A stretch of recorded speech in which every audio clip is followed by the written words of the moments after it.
오늘 골로새서 2장 11절에 또 그 안에서 너희가 손으로 아니한 할례를 받았다 했습니다. 할례라는 것은 구약의 하나님 백성이 생식기 표피를 돌칼로 잘라내는 것이었습니다. 이것의 영적인 의미는 껍질을 버리라는 뜻입니다. 세상은 내용과 형식으로 구성되어 있습니다. 내용과 형식으로 구성되어 있는데 너무 형식의 의미를 두지 말라는 것입니다. 하나님을 믿는 것은 형식과 껍질이 벗겨져야 한다는 것입니다. 껍데기와 같고 형식에 속한 그런 것들은 이제 버려야 한다는 것입니다. 그런 의미에서 이 육신의 할례 자체가 아니라 할례의 의미를 아는 것이 진정한 할례라는 것입니다. 할례 받는 거기에 너무 집착을 하고 거기에 뭐 대단한 게 있는 것처럼 그렇게 이스라엘 백성들이 구약의 할례를 지키면서 집착을 했습니다. 그런데 예수님이 오셔서 그거는 껍질이다, 형식이다. 진짜 중요한 것은 그 안의 내용입니다. 그걸 붙잡아라 합니다. 그리스도인의 할례는 마음의 할례입니다. 육체의 흔적을 남기는 구약의 할례가 아니고 마음의 할례를 받는 것입니다. 그것이 바로 세례라는 것입니다. 그러므로 주님의 오심으로 그 할례의 진정한 의미는 육체가 아니고 마음을 베고 마음 안에 새 언약의 피로 덮는 것입니다. 이것을 이미 구약 선지자를 통해서 예언을 했습니다. 예레미야 31장 33절에 그러나 그날 후에 내가 이스라엘 집과 맺을 언약은 이러하니 곧 내가 나의 법을 그들의 속에 두며 그들의 마음에 기록하여 나는 그들의 하나님이 되고 그들은 내 백성이 될 것이라 여호와의 말씀이니라 했습니다. 이렇게 이미 구약에서도 이 육체의 할례를 받았습니다. 그러나 그 할례의 진정한 의미는 육체에 있는 게 아니고 마음이 있다는 것입니다. 그래서 성령 세례도 받아야 합니다. 육체에 받는 물 세례는 외적으로 하는 그 형식입니다. 그러나 진정한 참 세례는 성령 세례입니다. 마음의 성령으로 역사되어지는 것입니다. 그래서 11절의 성령 세례는 손으로 하지 아니한 할례라 했습니다. 그래서 하나님의 은혜로 예수 그리스도를 나의 주로 영접한 자들은 그 마음의 할례를 받은 자라는 것입니다. 그래서 고린도전서 12장 3절에 또 성령으로 아니하고는 누구든지 예수를 주시라 할 수 없느니라 했습니다. 예수님을 주로 고백하는 자에게 원래 세례를 줍니다. 그러므로 예수 믿고 세례 받은 자는 반드시 손으로 하지 아니한 세례, 즉 성령 세례를 받아야 한다는 것입니다. 그냥 손으로 한 그 세례는 하나의 형식입니다. 내용은 심령에 일어나는 성령 세례입니다. 그것이 바로 알맹이라는 것입니다. 그걸 붙잡아야 한다는 것입니다. 그러므로 첫 번째로 세례라는 의미가 뭐냐? 세례는 예수 그리스도와 함께 죽고 다시 살아나는 것입니다. 세례가 물속에 잠겨서 옛사람이 죽고 또 물에서 올라오면서 새 사람이 살아난다. 그런 의미가 있습니다. 예수님을 이것을 설명할 때에 요한복음 12장에 씨로서 설명했습니다. 씨는 반드시 100% 썩는 과정이 있어야 열매를 맺는다는 것입니다. 안 그러면 한 알 그대로 있을 것이 됐습니다. 이와 같이 예수님은 100% 자기 자신이 깨어지고 분해되고 썩어지는 과정을 살아야 한다는 것입니다. 예수님이 몸소 실천해 보여주었습니다. 그래서 요한복음 12장 24절에 하늘의 밀알이 땅에 떨어져 죽지 아니하면 하늘 그대로 있고 죽으면 많은 열매를 맺느니라 했습니다. 이것이 바로 생명의 법칙입니다. 갈라디아 5장 24절에 그리스도 예수의 사람들은 육체와 함께 그 정과 욕심을 십자가에 못 박았느니라 했습니다. 또 골로새 2장 12절에는 너희가 세례로 그리스도와 함께 장사한 바 되고 또 죽은 자들 가운데서 그를 일으키신 하나님의 역사를 믿음으로 말미암아 그 안에서 함께 일으키심을 받았느니라 했습니다. 이렇게 예수님과 함께 우리는 십자가에서 죽었습니다. 또 예수님과 함께 또 다시 살아났습니다. 이것이 예수님 안에서 이루어졌다는 것입니다. 옥수수 한 알이 땅에 떨어져 새싹이 나와서 나무가 되면은 세 개의 옥수수가 열린다고 합니다. 그 옥수수 하나에 300알 정도의 옥수수 알이 맺힙니다. 그러면은 900배가 되지요.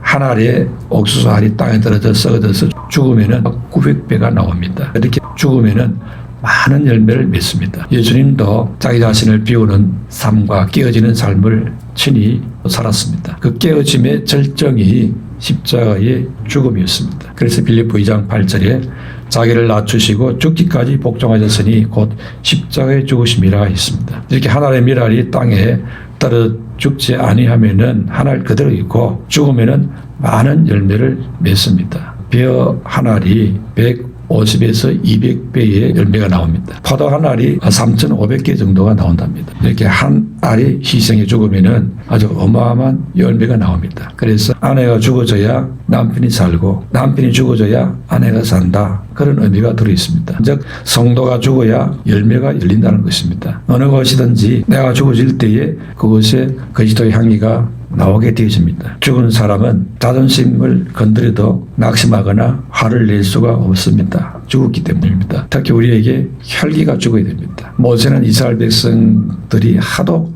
괴롭히니까 참다가 한 번은 혈기를 냈습니다. 혈기를 내면서 바위를 2번이나 내려쳤습니다. 이 일로 인해서 모세는 약속의 땅 가나안에 구경만 하고 들어가지 못하게 됐습니다. 그래서 야고보 1장 19절에 내 사랑하는 형제들아 너희가 알거니와 사람마다 듣기는 속히 하고 말하기는 더디하며 성내기도 더디하라. 사람의 성내는 것이 하나님의 의를 이루지 못함이니라 했습니다. 모세가 성을 내고 혈기를 부른 것을 통해서 하나님의 의로움을 드러내지 못하고 하나님의 의를 가렸다는 것입니다. 그래서 하나님께서는 가나안 땅 들어가는 축복을 허락하지 않았습니다. 성격이 급한 사람일수록 혈기를 잘 냅니다. 또 실수도 잘합니다. 이 혈기가 한꺼번에 사라지지 않습니다. 그래서 매일매일 날마다 혈기를 죽이는 연습을 하고 잘 누르고 관리를 해야 됩니다. 또 그리스도와 함께 죽어야 될 것은 욕심입니다. 야고보 1장 15절에 욕심이 잉태한 즉 죄를 낳고 죄가 장성한 즉 사망을 낳느니라 했습니다. 아간이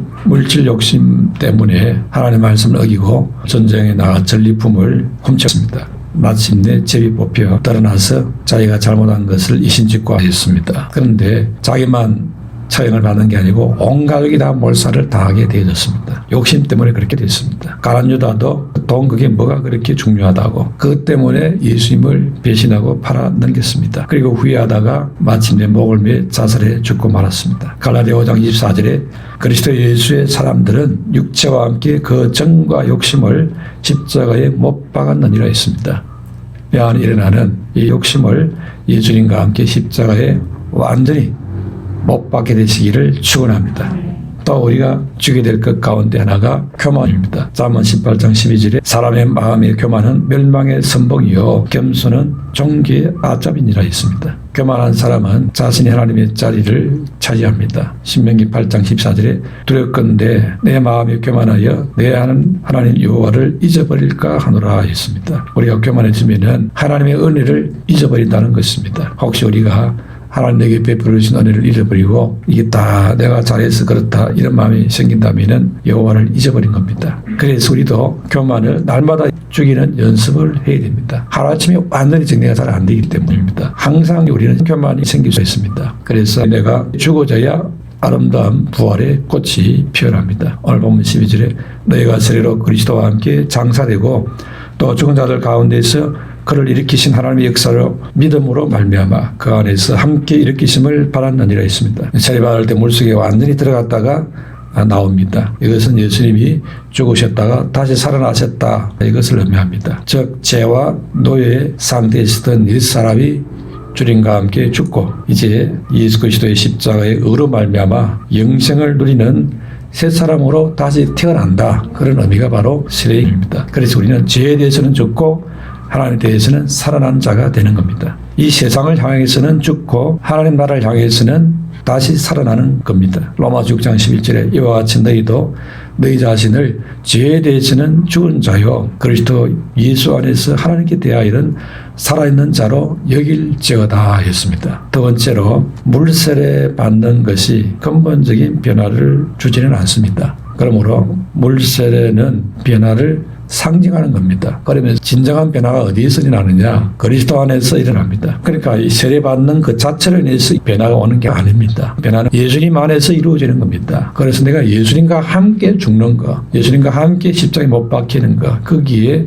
우리가 초점을 잘 맞춰야 됩니다. 세례라는 것이 죽음과 부활을 상징합니다. 세례는 우리가 골로새 1장 13절에 흑암의 권세에서 풀려나는 것입니다. 그리고 그의 사랑의 아들의 나라로 옮겨지는 것입니다. 이런 극적인 변화가 일어나는 것이 세례입니다. 그런데 이런 근본적인 변화를 일으키는 그것이 세례 자체가 아닙니다. 세례는 하나의 상징에 불과한 겁니다. 그러면 실제적인 변화는 어디서 일어나느냐? 그리스도 안에서 일어납니다. 새 생명은 세례 속에서 태어나는 것이 아니고 그리스도와 연합되어질 때 새 생명이 주어지게 됩니다. 그렇기 때문에 우리가 어디에 초점 맞춰야 되느냐? 그리스도입니다. 세례받을 때도 그리스도 안에서, 부활의 생명을 갖는 것도 그리스도 안에서.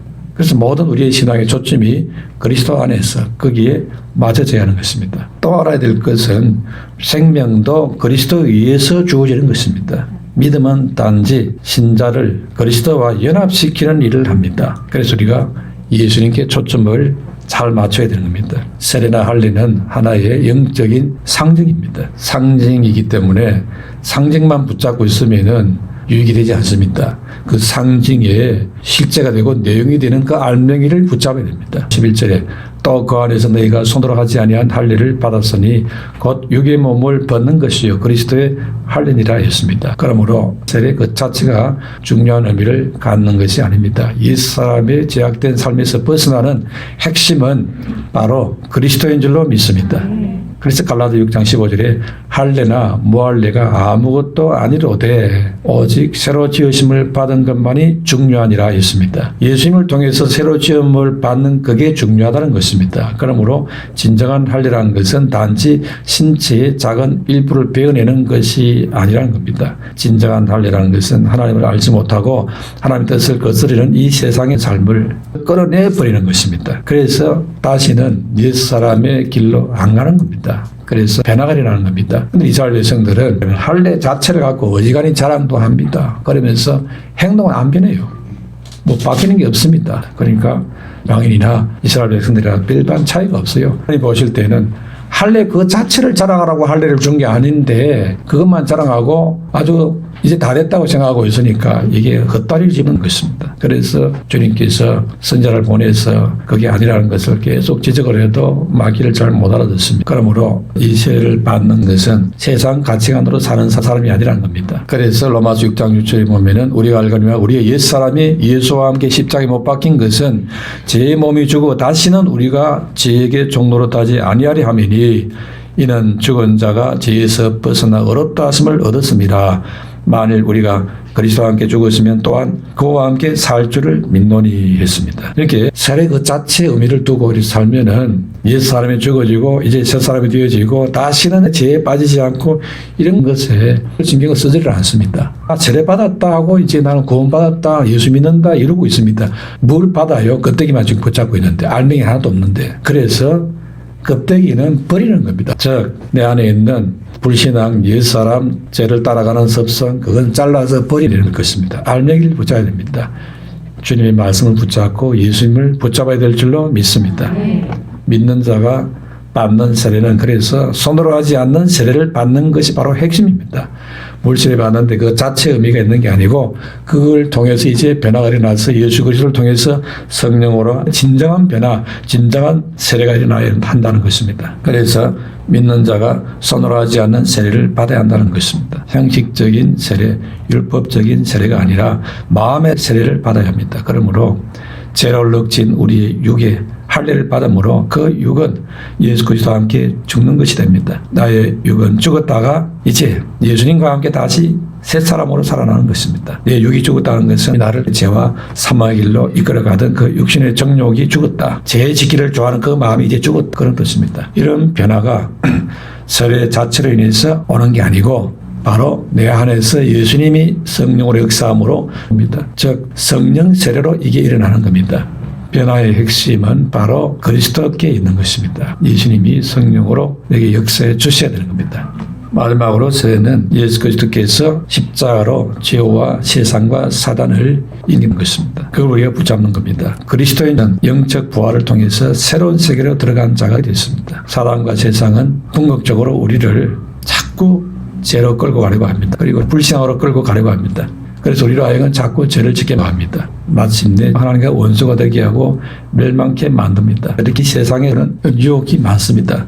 신앙은 누구를 위해 사는 게 아닙니다. 나를 위해 사는 것이지 누구를 위해 사는 게 절대 아닙니다. 나를 소중히 여긴다면 내 신앙 내가 잘 관리를 해야 됩니다. 땅에서 육신을 위해 사는 것은 남은 인생에 계산하면 얼마 안 됩니다. 기껏해야 20년, 30년, 40년, 100년이 안 넘어갑니다. 그러나 우리가 주님께로부터 받은 이 생명과 하늘의 소망은 영원한 것입니다. 너무너무 귀한 겁니다. 내게 주어진 사명을 별것 아닌 것 같아도 그 작은 것에 충성을 하면은 하나님이 귀하게 보십니다. 그래서 주일하기가 쉽습니다. 어려운 일이 별로 없어요. 이 구약 성도들에게 전하는 게 뭐가 어렵습니까? 예배하고 기도하는 게 뭐가 어렵습니까? 이대민으로 하니까 구의식거리끼리 그냥 뭐 전화라든지 화상이라든지 잠깐 한 5분 정도 기도하는 그게 뭐가 어렵습니까? 어려운 게 없습니다. 너무 쉽습니다. 사실 너무 쉬워서 못해요. 이거 뭐 해가지고 뭐 되겠나? 이거 뭐 별로 표도 안 나고 이렇게 생각이 들잖아요. 별 볼 없는 것까지 보이는 그게 하나님께서는 소중하게 여기시니까 귀한 겁니다. 그러니까 하나님 앞에 갔을 때 핑계할 수가 없어요. 예배할 시간 드리는 게 이게 뭐 어떻게 보면은 어렵다면 어려울 수 있고 쉬우면 쉬운 거잖아요. 그런데 그것을 성실하게 소중하게 여기고 간다면은 하나님께서는 적은 일에 충성했다고 많은 것을 맡기신다고 복을 주신다고 하니까 황송할 따름이지요. 한 것도 없는데 내가 생각할 때는 이거 아무것도 아닌데 뭐 이걸 대단한 거라고 이렇게 알아주시니까 황송한 겁니다. 그러므로 놀라운 일이 하나님 나라 가서는 벌어질 것입니다. 그러므로 예수님 땅에 오셔서 우리를 구원하셔서 사망에서 생명으로 옮겨주셨습니다. 이 귀한 하나님의 백성된 신부를 절대로 무가치하게 만들지 말아야 됩니다. 사단이 우리를 계속 불신앙으로 무가치하게 만들려고 하는 공격을 계속해오고 있습니다. 그러나 하나님은 그것을 오히려 역으로 우리를 유익하게 만들어주시는 분이십니다. 예수님이 십자가에서 운명하니까 패배한같이 보였지요. 그러나 부활을 함으로 승리하게 되었습니다. 사단의 계책이 예수 그리스도를 십자가에 매달면은 성공한 줄로 생각했습니다. 그런데 하나님이 오히려 모든 인류의 죄 값을 거기 다 담당시켜 버렸습니다. 그래서 우리를 구원하시는 하나님의 계획이 성취가 됐습니다. 십자가가 사단과 세상 눈으로 보면은 예수 그리스도에게 패배인 것이 보입니다. 그러나 그것이 하나님의 역사로 승리가 되어졌습니다. 하나님은 십자가를 통해서 우리의 구원을 이루심으로 하나님의 승리로 뒤집어 놓았습니다. 그래서 15절에 통치자들과 권세들을 무력화하여 드러내어 구경거리로 삼으시고 십자가로 그들을 이기셨느니라 했습니다. 할렐루야.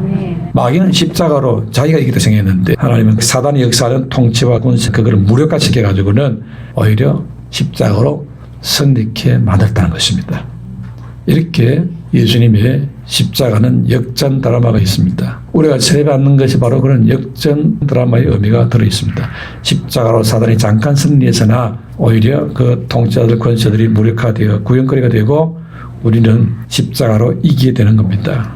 그러므로 세례받은 자들이 어떤 자세를 취해야 되느냐? 예수 그리스도 안에서 이미 승리 얻은 자의 기쁨과 소망을 강하게 붙잡아야 하는 것입니다.